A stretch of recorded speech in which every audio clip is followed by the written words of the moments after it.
Thor Love and Thunder's new trailer has revealed a lot about Thor's future in the MCU, as well as the future of the Nine Realms. Taika Waititi, who helmed Thor Ragnarok, is back as director to see how Thor has progressed following the events of Avengers Endgame.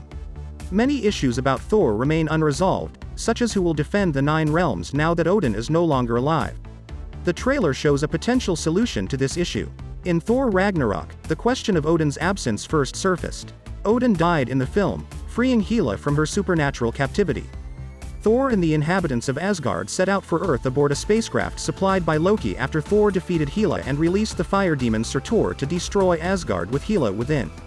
Unfortunately, Thanos intercepted them right away. When Thanos wiped half of the world from existence, the remaining Asgardians fled to Earth, leaving Thor feeling guilty and depressed.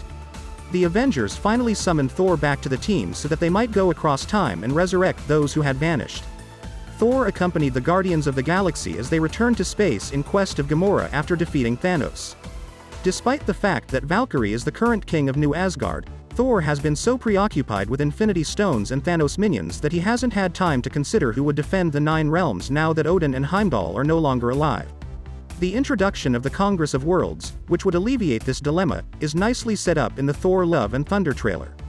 The Congress of Worlds, as shown in the Thor comics, brings together delegates from each of the Nine Realms to discuss and decide on matters that impact the cosmos.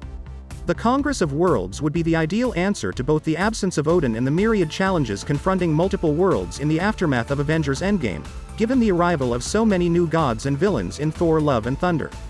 The adversary suitable for unifying the Congress of Worlds against a common enemy was presented in the Thor Love and Thunder trailer. Gorr the God Butcher, the next villain in Thor Love and Thunder, wants to slay all gods.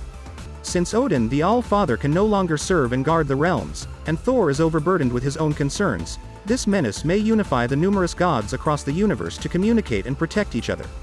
With so many gods endangered, including Zeus, Gorr would give them all a common goal, causing them to band together and destroy Gorr, resulting in the formation of the Congress of Worlds.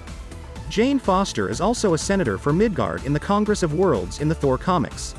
She may be able to assist bridge the breach between the Nine Realms by participating in the Congress of Worlds, as she did in the comics when she isn't the Mighty Thor, now that she has been reintroduced to the MCU as the Mighty Thor.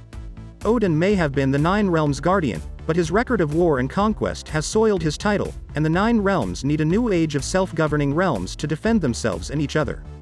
The different Thors in Thor Love and Thunder will most likely make the gods accept this transition into a unified Congress of Worlds easier.